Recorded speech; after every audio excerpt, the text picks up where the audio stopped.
You are listening to the Author Diary Entries podcast, formerly known as Indie Author Weekly. I'm your host, Sagan Morrow, and this is episode number 188. I do have an update to share with you on my book writing and editing progress, but this topic about the subversion and politics of creativity has been on my mind a lot lately, so I wanted to take the opportunity to chat about it for today's episode. Stay tuned. The next episode on our Author Diary Entries podcast will likely be that behind-the-scenes update about my current work in progress. But for today, let's explore the subversion and politics of creativity. One of the things that has been an ongoing question for me as the years go by is this. As the world changes, what place do my polyamorous romantic comedy novels have in our society? As you may know, if you have been listening to this podcast for a while, I started writing my Polyamorous Passions contemporary romance series because I realized that I identify as polyamorous. And I was kind of blown away that it had taken me so long to figure it out. I knew that if I had seen more representation of alternative relationship styles in the media, it would have helped me get there a lot sooner. So I really felt as though it was important to do my part and share about alternative relationship styles and maybe help other people also discover this about themselves and start thinking about relationships and identity in a different way. At the time, in 2018, writing contemporary romantic comedy novels that featured polyamory was subversive. There was not a lot of that kind of thing out there. I certainly couldn't find it anyway, and trust me, I was looking. That was 7 years ago. The world has changed considerably since then, and one of the cool things that has happened is that open relationships have become more normalized. Back in 2018, the term polyamory wasn't in the public lexicon. Your average person hadn't heard of it before. I certainly hadn't. But nowadays, I think it's fair to assume that the average person has heard that term. They know roughly what polyamory means. The concept of an open relationship might still not be super normalized, but it's certainly not unheard of. There are also many more open relationship stories featured in books and on the screen compared to 7 years ago. In fact, there is literally now a trope called "why choose," which subverts the love triangle. I hadn't heard of it when I first started publishing my novels in 2018. I have no idea when it became a thing. Maybe it was a thing back in 2018, but at any rate, it wasn't something that I had heard of at that point, and now it is becoming a more common trope, which again is very cool. This is really the goal of subverting things and why it matters so much. We are identifying something within the status quo that is not good enough, or that we want to dismantle and replace with something better, or that needs to be shifted to create space for more people, perspectives, etc. Progress occurs through subversion, and creative expression is an incredible vehicle for that. Now, my novels are a really lovely primer for people who are very new to the concept of alternative relationships, and who may be questioning things about what they want versus what society expects of them, especially in the context of how they go about experiencing a relationship. The question then becomes, if the world now understands and somewhat accepts open relationships, is there even a need for my novels? Now, there is an easy answer to that. Yes, of course. There are still going to be people out there who haven't heard about it, or people who have misconceptions about it, or people who might secretly like the idea of it but aren't sure if it's right for them, or people who haven't considered it through a more joyful lens of the romantic comedy genre, and so on. Another piece that we can't ignore is the way in which we can find ourselves experiencing something like an echo chamber the deeper that we get into a culture. Is it factually correct that polyamory and ethical non-monogamy are becoming more mainstream? Or does it appear that way to me because I'm part of that culture? So I am paying attention to it and I'm more likely to see it than before. Was it always there to this degree, but my perspective was previously too narrow to notice it. That possibility can't be discounted. If I were to hazard a guess, I would suspect that it's a combination of both. It is becoming more mainstream, and also I am much more aware of it anytime that it crops up. There's another interesting answer that adds a layer of complexity here, which is this. My novels are very reflective of a pivotal moment in our society. An author's work does not exist in a vacuum. It is a reflection of a moment in time or the society that the author lives in. Sometimes their work can be timeless. Other times it is deeply radical for a particular point in time and gives us an insight into history. Sometimes it's both. Between summer 2018 and December 2019, I wrote and published the first 6 novellas in my Polyamorous Passions series. The next book in the series came out after the pandemic had started in August 2020. The next book that I wrote after that was released in July 2023.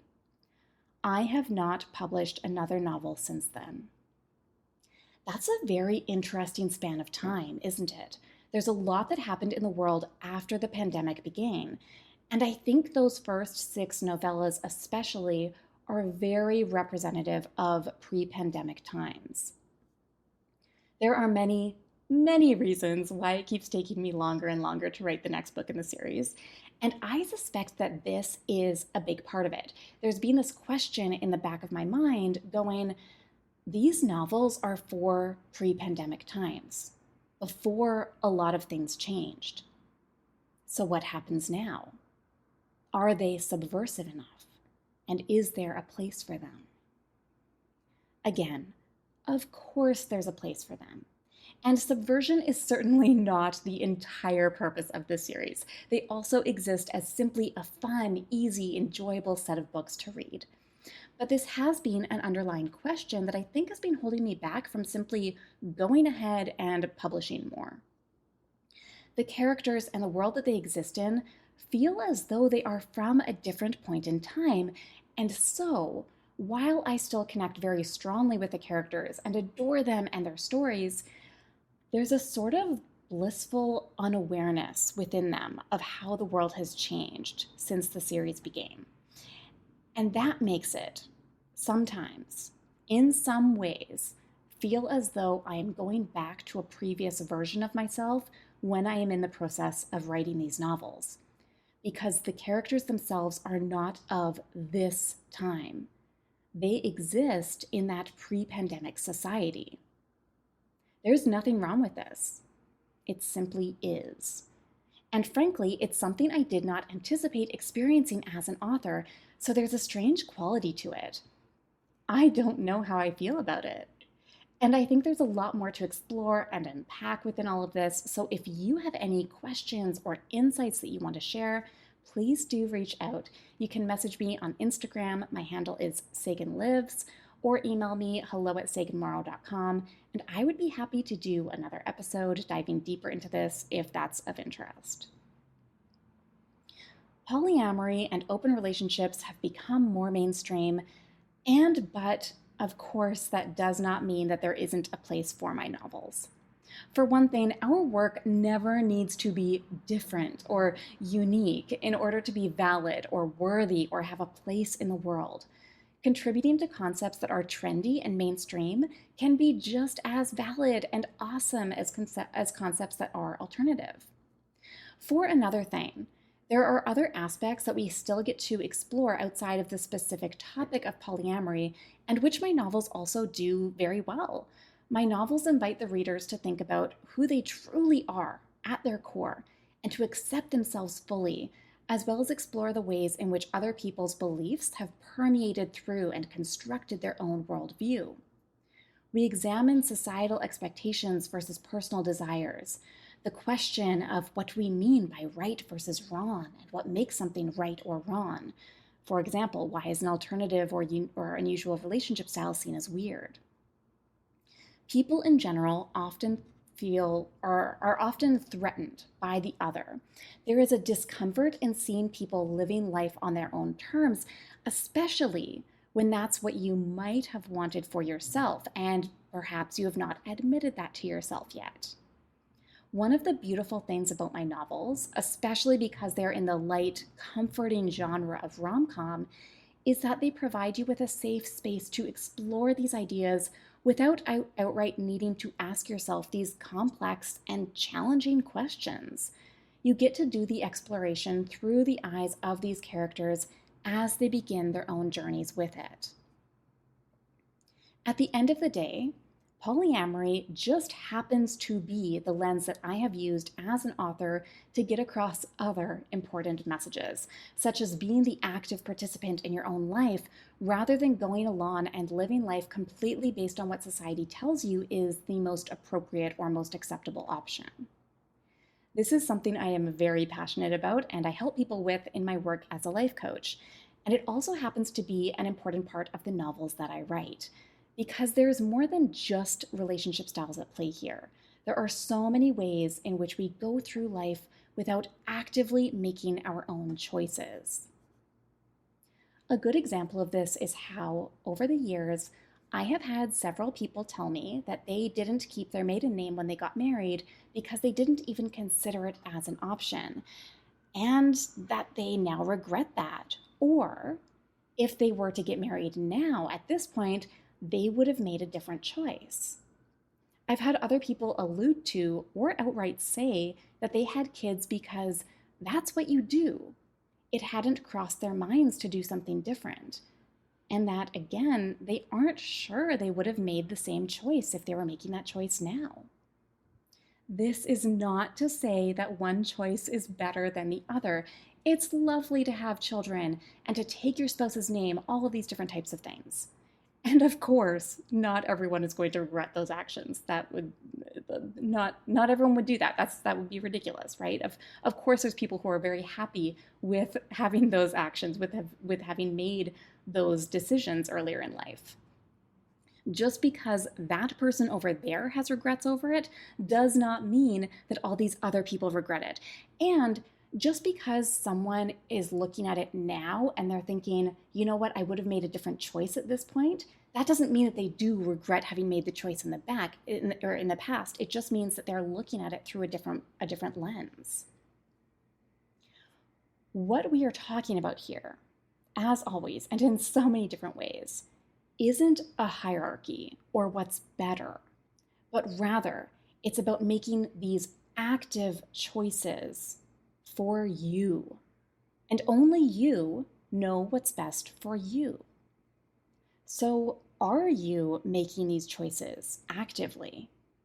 That's a big question, and it's often very difficult to examine it fully and to be able to answer honestly in its entirety, because we'll always have gaps in what we can see. But the more that we explore these questions, the more that we get curious about it, the more that we fully and honestly can answer these questions, because the more that we'll be able to get to the truth and the heart of the matter. And in this way, to bring it back to our main topic for this episode of the Author Diary Entries podcast, my novels are very subversive. They challenge the status quo and they invite readers to go deeper. They are political. And the medium itself of the chosen genre is absolutely essential because, again, it creates a safe and light and fun space to do all of this, which makes it that much easier to do it. There are subtle moments woven throughout my novels with a very deliberate intention to guide the reader into new perspectives when it comes to relationships.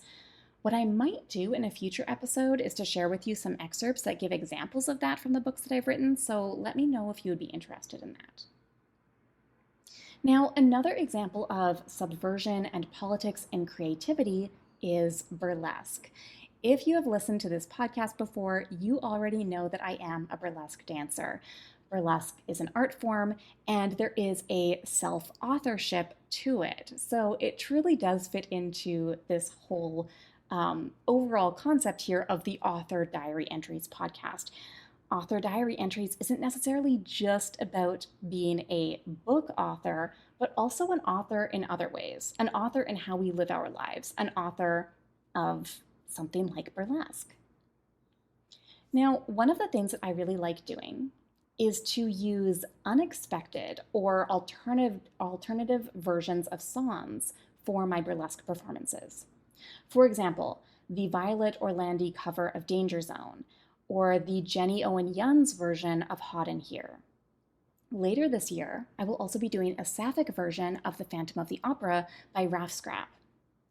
By the way, if you haven't heard those 3 covers yet, go listen to them. They're all fantastic versions of pretty classic songs. There is something very fun in that subversive act of choosing women artists for these songs. This builds on the same concept that we discussed in episode 186 of this podcast about portraying male characters, but in a very feminine or female-presenting body. My style of burlesque tends to align with my style as a book author: light, comedic, playful. And also, again, there is a subtext within it that you can read into if you so desire. For instance, my new Hot in Here number begins in a somewhat modest, although fully sequined, dress, and the way that I dance at the beginning of that performance is more understated and classier. Within the first 30 seconds, I exit the stage and walk into the audience, and at the first chorus, I have an audience member unzip my dress for me, to then reveal, surprise, that I'm actually still fully clothed, but now I'm wearing a glittery pair of fringe shorts and a tank top that has my stage name, Babe Maverick, across the front, written in rhinestones. I interact with the audience more, and then the dance is more suggestive or sultry when I return to the stage shortly before the next chorus, at which point I peel off the shorts to the lingerie underneath, and that's when the dancing becomes a bit more raunchy. Then, at the next chorus, the vibe transforms again into more of a tease, and that's when I do a stocking peel. But the thing is, the stockings are nude. They are entirely hidden from view when I'm wearing the dress at the beginning. It looks as though my legs are just tanned. And the audience only realizes that I'm wearing stockings when I get on stage the second time and I'm dancing in the fringe shorts. It then becomes very obvious, of course, after I remove the shorts. Okay, why am I giving you this play-by-play breakdown? Because you can view that dance as a straightforward striptease. There is no obvious narrative or character, and it isn't at all inspired by movies the way that my other dances tend to be. But there's actually so much more to it. Number 1, each layer of clothes is like stripping off different identities. The colors change at each layer. We go from purple to gold and white to black. And the dance style itself undergoes its own evolution to show how we as people get to be multifaceted and multi-layered. We have depth and complexity. Number 2, you can't see the shorts at all, and you can barely see the tank top beneath the dress, which provides a surprise when I'm actually still fully clothed. It challenges the expectations that the audience has about what's beneath the dress or what is beneath the surface of a person. Number 3, having an audience member unzip my dress for me can be representative of how we do not exist in a silo. Our interactions with others helps to shape and reveal our identities, and yet I still have agency because I am approaching the audience member. I am asking for their consent. I am inviting them to do this with me. Number 4, the tank top that has my name written across it is its own statement of confidence and pride in oneself.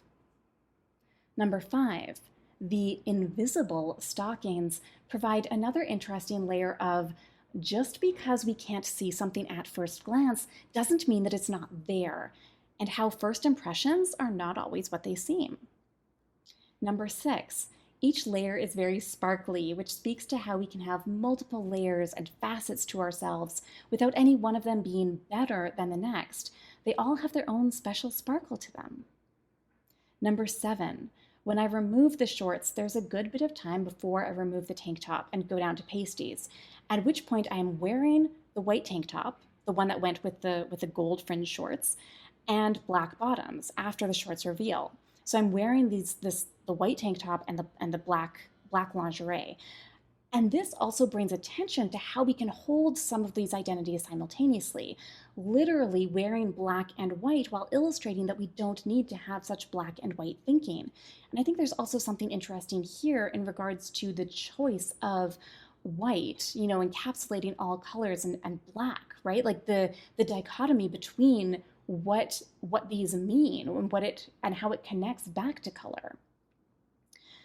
And so, of course, there is the fact that the song is hot in here, but is a cover by a woman, which also adds another dimension or layer to how we can read the performance. We could also get into how this is a modern song that makes use of classic burlesque striptease, such as a stocking peel, blending classic with neo-burlesque, or the way that I remove one of the stockings without any assistance from a chair, thus asserting independence and once again defying expectations, since there is typically a prop to hold on to when someone does a stocking peel on stage. And, honestly, there's probably a whole host of other elements that we could get into. Does the audience need to be explicitly told all of that? Not necessarily. It depends on the context and your preference as the artist and so many other factors. The audience can be told all of that explicitly, or parts of it can be hinted at or suggested to them, or they can be invited to interpret it however they choose, or they can be left to enjoy it as pure entertainment without any kind of direction in terms of how to view it. That is part of the immense power of performance art, and really any kind of art. If you are curious to see this Hot in Here number in action, I posted a few short clips from my recent performance of it as a reel on my Babe Maverick burlesque Instagram account.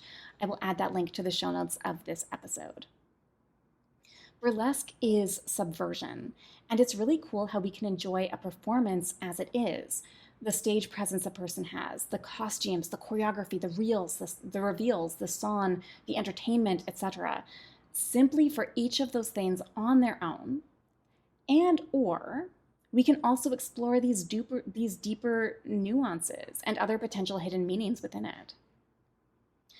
I can't remember if I already shared this in a previous episode here on the Author Diary Entries podcast, but when I was attending a burlesque festival a couple months ago, one of the other performers at a workshop was talking about their dance style, and they said something along the lines of, "It's really important to me that we return burlesque to its political roots." Now, they might not have said the word political, but it was something along those lines. What I do remember clearly is that their words and the tone of their voice had the implication that modern burlesque doesn't address as many important issues, or kind of the implication that it's gotten a little bit silly. And I thought this was such an interesting comment, because as we were exploring in episode 182 of this podcast regarding letting people enjoy things, and also the rhetoric and nuance of things like Twilight, right? Like the different things that we can actually explore in perceived fluff or silliness or fun things, there is always something that we can read into and get a deeper meaning from a thing. Just because you don't immediately see the deeper meaning doesn't mean that it's not there. No matter how silly burlesque is, there is pretty much always some kind of deeper meaning or additional layers to it. It can also just be pure silliness, and that too in and of itself is still 100% worthy on its own. But even then, especially in the context of burlesque, that too can be radical. Even as adults, we've often lost a sense of play and silliness. So the act of play and silliness in all contexts gets to be radical. It gets to be subversive.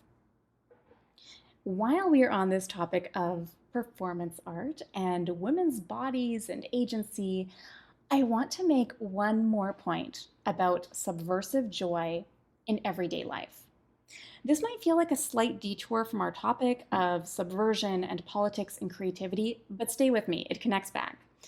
I want to talk about that extremely common everyday experience where men tell women to smile. There is something deeply sinister embedded in that seemingly innocent, "you should smile more," or "you'd look prettier if you smiled," or that friendly single-word command, "smile." It's not about a woman smiling, or even about a woman appearing more aesthetically appealing. It's about appeasing those men. It's about controlling women. Here's how I know this. I am a very smiley person. I laugh a lot, I smile a lot, I am generally a happy person with a fairly sunshiny disposition. And we see this reflected in my creative expression, in the rom-com novels I write, and my typical style of burlesque. Men don't have the opportunity to tell me to smile because I'm already smiling. So you know what they do? They ask me in a derogatory way, "Why are you smiling?" When I was much younger and I had some toxic male friends, they would say things like, "You're always smiling, stop that," or "You smile too much." I believe that this is directly because when men tell us to smile and a woman acquiesces, she is then smiling for him. Whereas if a man sees me and I'm already smiling, then I'm not doing it because of him or for him. I'm doing it for myself. And that threatens him. Or he might even think that I'm laughing at him, that I have my own private joke about him, and that's why I'm smiling. These men cannot conceive of a reality where women are not thinking about them first, or doing things for them, or existing for them. The idea of a woman being happy and smiling all on her own without him being the reason for it terrifies those men. It takes away their control over women. It takes away the agency that they believe they have, their belief that they have a right to women's existence, not just their bodies. And that's really what it comes down to for men like that. Any attempt at physical domination, including the smile command, is for the purpose of exerting authority over a woman's entire existence. Not just her body, which is awful enough, but her thoughts, her feelings, her actions, her very existence. A woman's joy gets to be subversive. It is political. That is not to say that you should force yourself to smile. Keep your resting bitch face. I fully support that. Again, as I always try to reiterate and do this disclaimer in all of these different episodes, there is no right or wrong. There is no approach that's better. There is you being you, and that's what matters. So this is simply to point out that subversion and politics can be deeply embedded in everything that we do, and that we get to choose our acts of subversion. We get to be subversive in whatever ways have meaning for us. Not everything needs to be subversive, but most things can be subversive. And when we approach creative expression or living life through a subversive lens, we get to then help shape the world to be a better, more compassionate, more expansive place. And we get more freedom, more autonomy, more personal fulfillment. And so, in that sense, and to bring this back to what we were talking about at the very beginning of this episode, I think that there is something very beautiful about looking at my rom-com novels as subversive simply in their joy. That can be enough.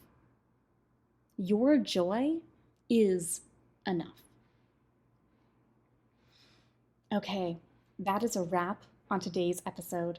Find me on Instagram and Threads to share your thoughts on this episode. My handle is @SaganLives.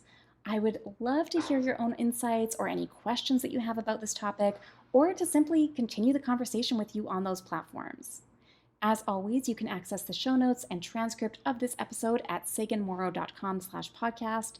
And if you are enjoying the Author Diary Entries podcast, please take 2 minutes to rate and review it on your favorite podcast platform, or give it a share on social media so that your friends and community can tune in. Thank you so much. I appreciate you.